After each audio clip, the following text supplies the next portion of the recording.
In this class, we are going to look at the life and times of William the Conqueror, the first of many French kings who would now sit on the throne of England. So, William the Conqueror. So, these are some of the pictures.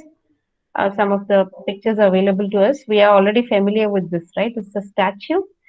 You can see him sitting there with sword in one hand, and the other hand he has this huge tome, this huge book called the Domesday Book. We'll be talking about that in detail, the Domesday Book. And here you have another painting with the coin of William the One and the seal of William the Conqueror. So this is William the Conqueror for you.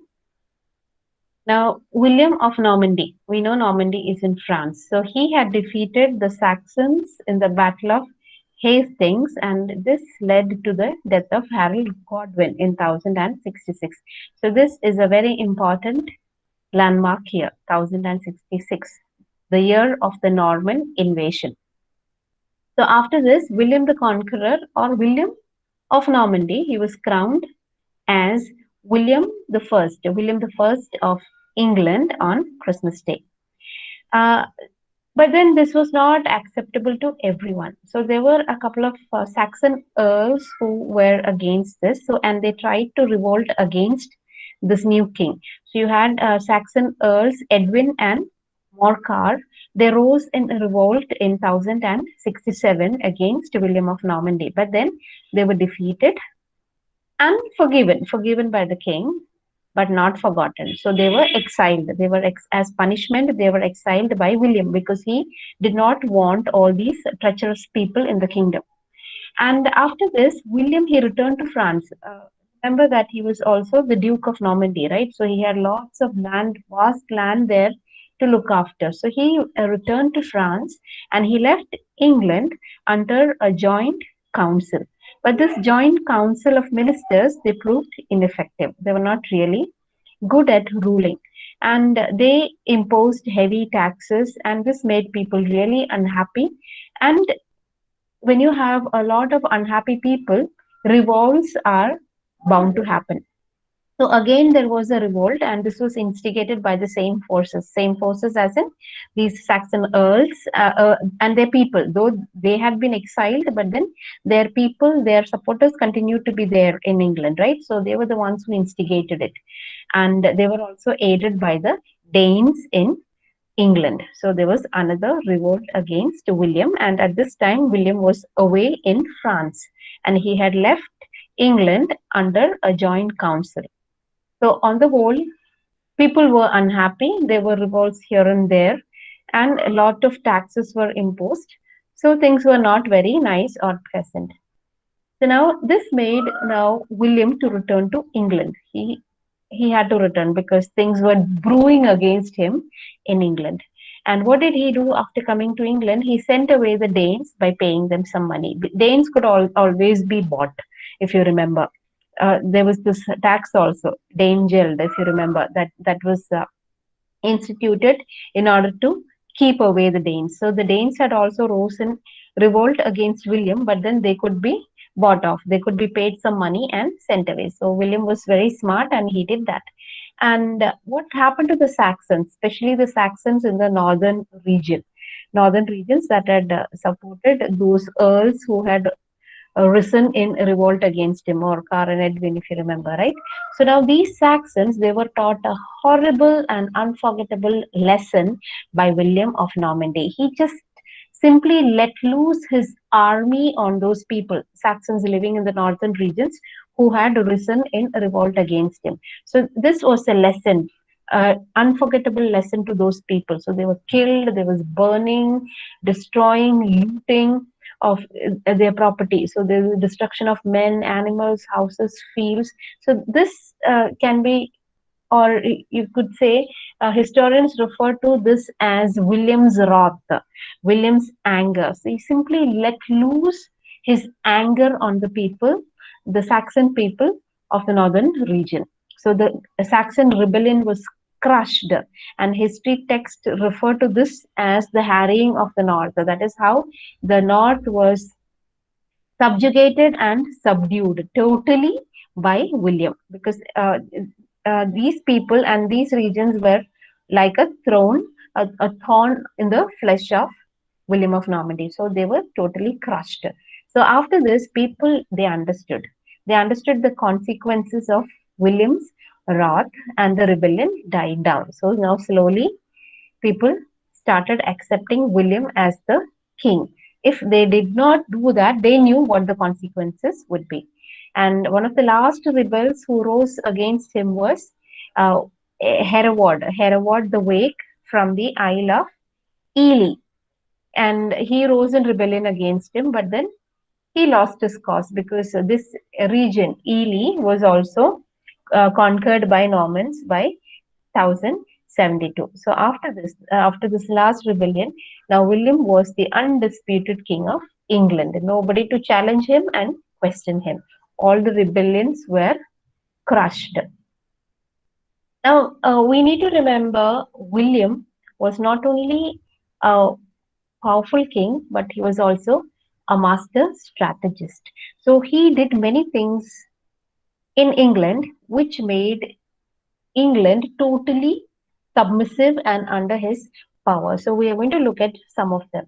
So he was aware of this potential threat from the feudal lords and nobles, because we had seen right from the beginning how many of these feudal lords and nobles, they had direct access to men and money because they were landholders and they had many people working for them, and the kings depended on these people. And in many cases, these people, these nobles and the lords, they were more powerful, much more powerful than the king himself. If you remember the Edwins, right? They were so powerful, always a threat to the king.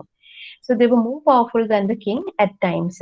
And William was also somebody like this back in France. He was much more powerful than the king. William of Normandy, he was such a powerful person there. He was more powerful than the French king. So William understood this very well. That is the power that was in the hands of feudal lords and nobles. So what did he do?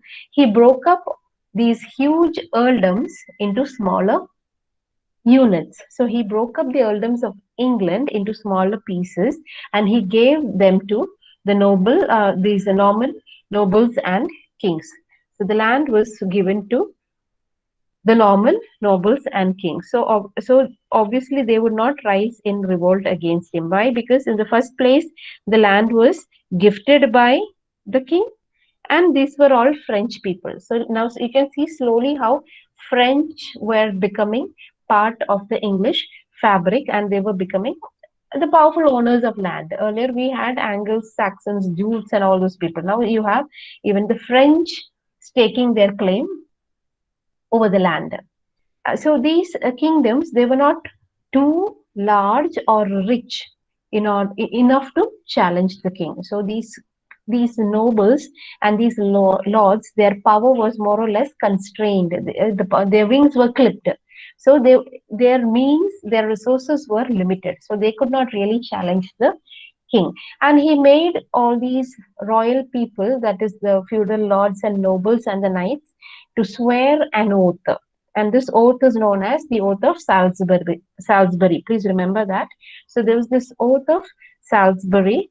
This was made in order to keep these people loyal to the king. So this was uh, done in 1086. So the knights, they had to be loyal not only to the immediate overlord but also to the king. That is, everyone in the end had to be loyal to the king. And if you were found to be betraying, then you would be put to death. Those were the terms and conditions. So you had to swear your loyalty to the king.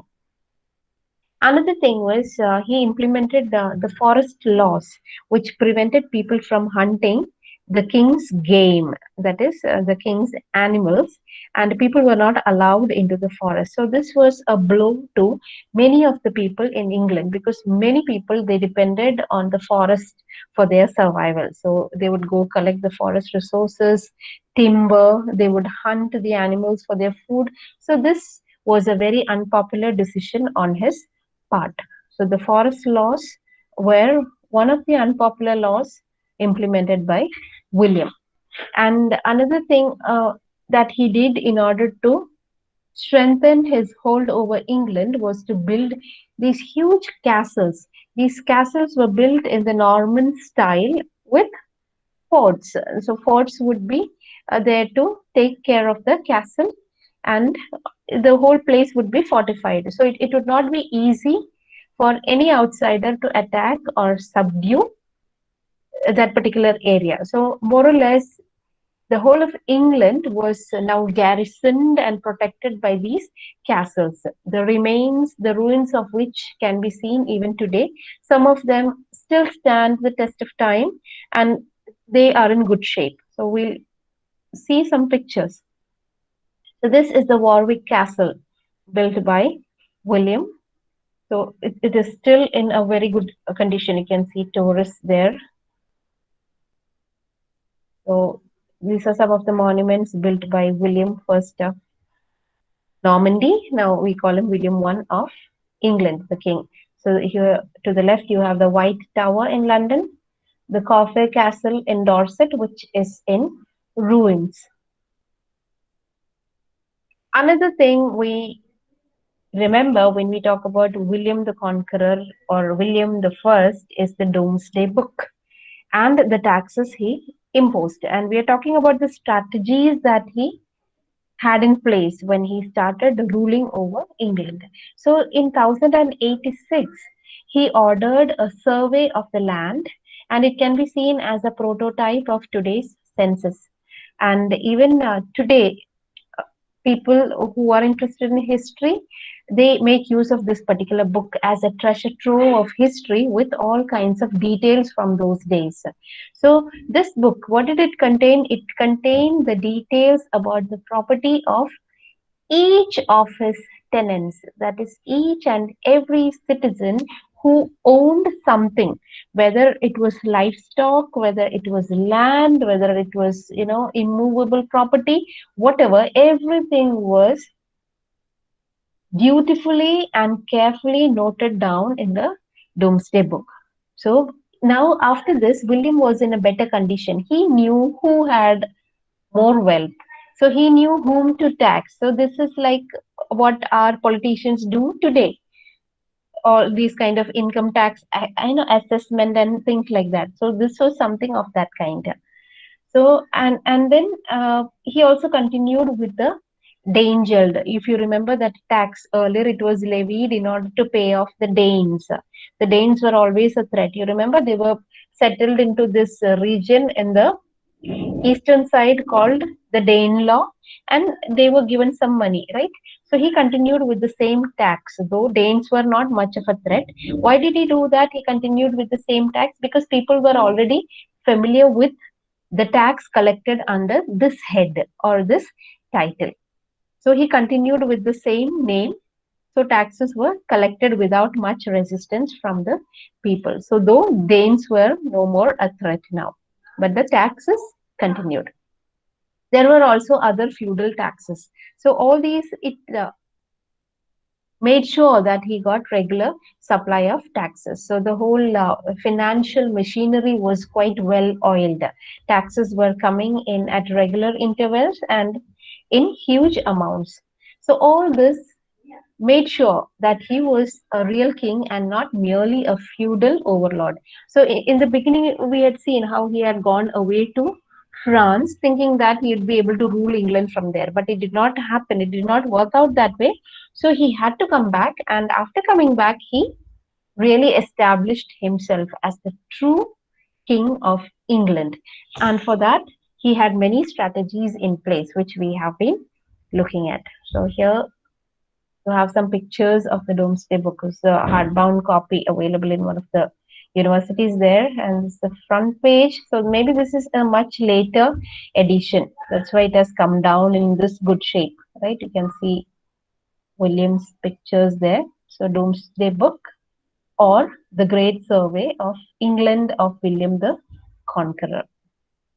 So the time, everything is given there.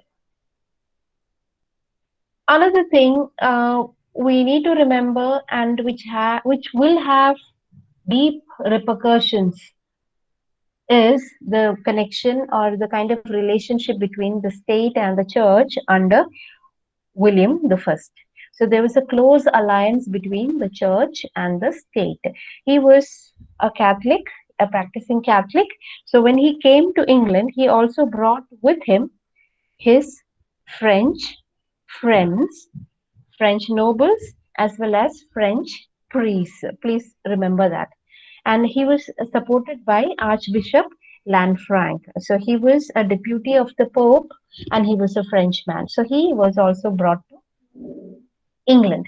Later, he went on to become the Archbishop of Canterbury. He reorganized the church and he put his men, that is, French men, on duty. So, first, he was made the Bishop of York. Now, what is this title, Bishop of York? Bishop of York is the second in power next to that of Archbishop of Canterbury. So, this is just one step away from becoming the Archbishop of Canterbury, which he later did become. So, what did he do? He made the dioceses smaller, and many dioceses were put under cathedrals, and these cathedrals were the centers of power and communication. And he was very tactful. He was also a mature diplomat. We're talking about Lanfranc, Archbishop Lanfranc. So he tactfully integrated both French and English priests. And if you remember, when he came to England, he also brought with him French priests. And another issue was this issue of celibacy. These French priests, they did not marry. That is, they took that vow of celibacy. Now, when they came to England, they found that the priests, most of the priests were married. You know, that time it was allowed. Priests were married and they had the families of their own. So now Lanfranc, he did not change any of that. So the ones who were already married, he couldn't ask them to get divorced or anything, right? To continue in the church. So he didn't touch that. So he allowed those already married to continue as married, but then the new ones entering the church, the new priests, they could not marry anymore. So from this point on, we have celibacy becoming compulsory in the church. Earlier, it was not like that. Now, continuing with the relationship between the church and the state.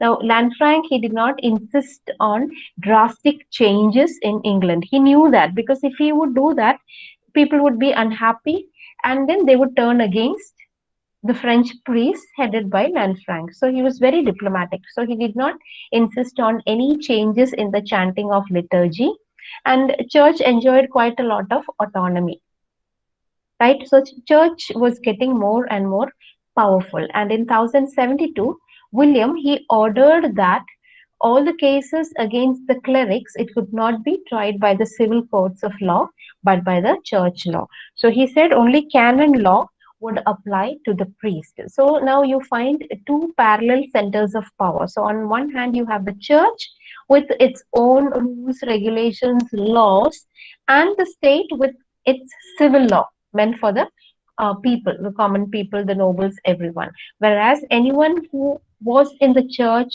who was part of the church, either by means of getting ordained or by becoming a learned fellow.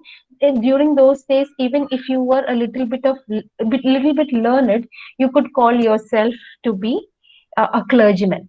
So many people enjoyed this status as in this kind of immunity. You would be immune from state law. That is, the church will protect you. So this led to the separation between the church and the state. And please remember these things because later we're going to see how another king, that is Henry II, would try to change this law and how that would lead to all kinds of disturbances, which would end in the murder of an Archbishop of Canterbury. We'll be seeing that later. So now this led to the church exercising more power over the state in some cases. Now the church is becoming more and more powerful, and this would lead in future to terrible power clashes between the church and the state, because not every king would be very happy to have this kind of a power enjoyed by the church, and this would ultimately lead to the Church of England separating from the Holy See, that is the Roman Catholic Church. That would come much later, but then the seeds of discontent would be throne very soon. Now, William, he died in 1087. So, William the First, he died in 1087, and he had three sons. So, he left the kingdom, that is all that he had in France and England, to his sons. So, he was the owner of a vast stretch of land. So, he owned, or rather, he was sitting on the throne of England. So, the whole of England was his, and then also Normandy. So, he had to divide everything between these three. So now the three sons, Robert Curthose, William Rufus, and Henry. Robert Curthose, why was he called Curthose? His legs were short and kind of stubby. That's why he was called Curthose. Robert Curthose. And William Rufus, he had reddish hair. So the red haired. So that from that you have the name Rufus, William Rufus, and Henry was this very methodical and clerical kind of a person. So, three very, very different personalities. So, you can see the family tree of William here. So, you have Robert Curthose becoming the Duke of Normandy, because William was also the Duke of Normandy. So, after his death, the eldest son, he became the Duke of Normandy, and he was known as Duke Robert of Normandy. And his second son, William, he became the king of England. That is William the second, William Rufus. So William the first is a father. So the son William becomes William the second. He was on the throne for a short time of around 3 to 4 years. He was followed by the youngest son, Henry. Henry. So here in the list, only the sons are given because succession goes to the sons by default. And he had a daughter, Adela, who married a French noble lord, Stephen of Blois. Please remember this name. We'll come to this later. So now Adela, she had a son, Stephen. So later we'll see this Stephen will also sit on the throne of England, though he was not directly the son or the grandson of William. So we'll be looking at this part in detail in the coming classes. So now we're going to look at the sons of the conqueror. So the first one, Robert Curthose, he inherited Normandy. What kind of a person was he? He was a squanderer. He would simply waste money given to a very luxurious, licentious kind of a life. So he was always in need of money. And William Rufus, he inherited England and he got very busy with England. Now, Henry, the youngest one, he inherited a good sum of money. And please understand this, I think I've mentioned before also, this English system of inheritance. The title, the land, everything goes to the eldest son. And the second one, whatever, but the youngest one usually wouldn't get anything. Usually they get some money, but then they wouldn't get the property or the land or even the title to that. Is if the father is a king or royalty, he would not get, or he would not get to enjoy the same thing in inheritance. Please remember that. And it is this that led to the rise of later the British colonization, because all these discontented and unhappy young sons with all energy and all the time in the world, they didn't have anything, so they had to make their own fortunes. So it is with the help of these younger sons that colonization began, right? See, you can understand how one thing leads on to the other. So all these Britishers, the British East India Company, and the people who came to India and went to different parts of the world, most of them, around 99-98% of them were all the younger sons and the youngest sons of all these English people. Why? Because they did not have anything back home, so they had to make their own fortune. So now Henry, he had inherited a good sum of money because all the land, everything went to the older sons. So what did he do? The first one was always in need of money. You remember, he was a squanderer. So now he was waiting, biding his time, and he was very methodical and clerical. So he obtained a large portion of Normandy from his brother in exchange for money. So he, who did not have land, now became the owner of a large stretch of land in Normandy. Now, William Rufus, now he sat on the throne of England, right? But then he was disliked by everyone. But then the lords, they put up with him because they had sworn their loyalty. If you remember the oath of Salisbury, so they remained true to him, but then they did not like him. And he did not appoint a bishop after the death of Bishop Lanfranc, William Rufus, because he had his eyes on the vast wealth owned by the church. So he thought now with no bishop around, he can take away all the money that the church owned. But then in between, Rufus, he fell ill. He became seriously ill. So he got very scared and he thought this illness was kind of a sign from God, a sign of wrath and anger from God for not appointing a bishop. So this made him scared and he made Anselm the Bishop of Canterbury. Now, what kind of a man was Anselm? He was totally against Rufus's righteous way of life. Rufus was given to, just like his elder brother Robert Curthouse, given to a life of squandering and philandering. So now this bishop was totally against the king's way of life. So now all these things, it led to the beginning of the conflict between the church and the state. Now the archbishop, he fled to Rome. Archbishop Anselm, he fled to Rome fearing for his life because there was so much of animosity and hatred between the state and the church. Now, William Rufus, he died in 1100 in an hunting accident. And then what happened in a hunting accident?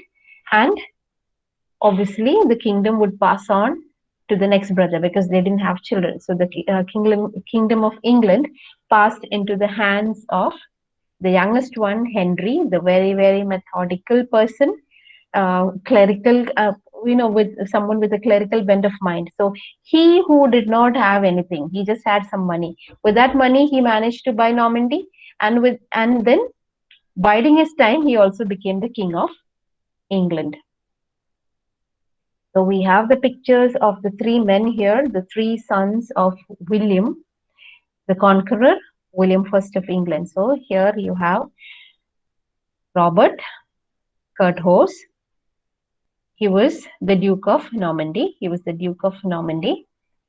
And he lost part of this land to his youngest brother because in need of money, he sold away that land and title, everything to him, Henry. And this is the second one is William Rufus. Rufus the red-haired, who sat on the throne of England as King William II for a short period of 3 years. And the last one is Henry, who later was crowned as the King of England, Henry I. So these are the sons of the Conqueror.